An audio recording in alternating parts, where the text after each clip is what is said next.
بسم اللہ الرحمن الرحیم الحمد للہ رب العالمین الصلاۃ والسلام اما بعد اللہم صلی علی محمد وعلی آل محمد کما صلیت علی ابراہیم وعلی آل ابراہیم انک حمید مجید اللہم بارک علی محمد وعلی آل محمد کما بارکت علی ابراہیم وعلی آل ابراہیم انک حمید مجید رب اشرح لی صدری یسر لی امری واحلل عقدۃ من لسانی یفقہوا قولی اللہم رب زدنی علما۔ اللہ تبارک تعالیٰ کا لاکھ لاکھ احسان و کرم اور فضل و کرم ہے کہ جب کوئی بھی کلام کیا جائے تو اللہ کا شکر گزاری کیا جائے، اللہ کا نام لیا جائے اور اس کے ساتھ ہی رسول اکرم صلی اللہ علیہ وسلم پر درود و سلام پیش کی جائے، یعنی محبت رب، محبت دین اور محبت رسول۔ زمین پر اس کا کامیابی بہت اعلیٰ اور عمدہ ہے، اور اللہ تبارک تعالیٰ نے اسی طرح ایک کلام مجید انسانوں کو دیا رسول اکرم صلی اللہ علیہ وسلم کے ذریعے، جو کلام کی آیات ایسے آیات ہیں جس میں لوگ اگر ایک آیت کو اچھی طرح سے سمجھ لے تو دنیا سنور سکتی ہے، اس کے زندگی سنور سکتا ہے اور کامیابی مل سکتا ہے۔ ایک ہی انسان اگر زمین پر دین کی کام اور اخلاق اور کردار سے اگر لوگوں کو بتا دے، ایک ہی انسان اگر اللہ پر ایمان لے آئے تو بہت بڑی کامیابی ہے، یعنی پوری دنیا کو اس نے دین بتانے والا بن سکتا ہے۔ جس طرح اللہ کے رسول صلی اللہ علیہ وسلم کی حدیث ہے کہ ایک انسان کو کوئی جان بچا دے تو پوری دنیا بچانے کا اس کو ملتا ہے، اور ایک انسان کو اگر ظلم و ستم جان کی لے لے تو پوری دنیا کا مارنے کا اس کے اوپر الزام ہوتا ہے۔ تو اللہ تبارک تعالیٰ سے دعا گو ہے کہ ہر ایک انسان کو صحیح سوچ اور صحیح تعلیم اور صحیح راستہ جو صراط مستقیم ہے اس پر چلنا اور اس پر گامزن رہنا اور اسے اس دین کی طلبگار ہونا ملنا چاہیے۔ اللہ تبارک تعالیٰ کلام مجید کے اندر فرماتا ہے الحمد للہ رب العالمین الرحمن الرحیم، سب تعریفیں اللہ کے لیے ہیں جو سب جہانوں کا پروردگار ہے، بڑا مہربان نہایت رحم والا۔ یعنی اللہ تبارک تعالیٰ نے انسان کے اوپر اتنی رحم اور کرم کیا ہے جس کی مثال نہیں۔ اللہ تبارک تعالیٰ نے انسان کو اتنے نعمتیں دیے ہیں جس کو گن نہیں سکتے، اور ایسی کتاب دیا ہے جس کتاب کی مثال نہیں۔ وہ کتاب پڑھنے سے خیر و برکت ہوتا ہے، اور اس کتاب صراط مستقیم ہے، سیدھا راستہ بتاتا ہے، اور اس کتاب میں اس کو ہر ایک بیماری کا علاج ہوتا ہے، ہر ایک بیماری کا علاج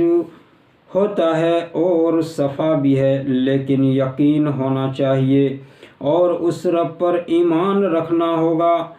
اور ایسی کتاب انسانوں کو ملا ہے جس کا مرتبہ بے انتہا ہے، اور اللہ تبارک تعالیٰ نے آسمانی کتاب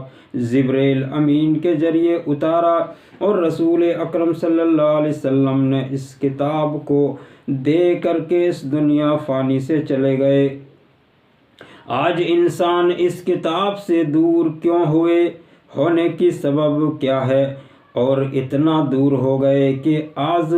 حلال اور حرام کو پہچانتے نہیں، اصلی اور نقلی کو جانتے نہیں، اور قرآن مجید کو پڑھتے اور سنتے لیکن سمجھتے نہیں۔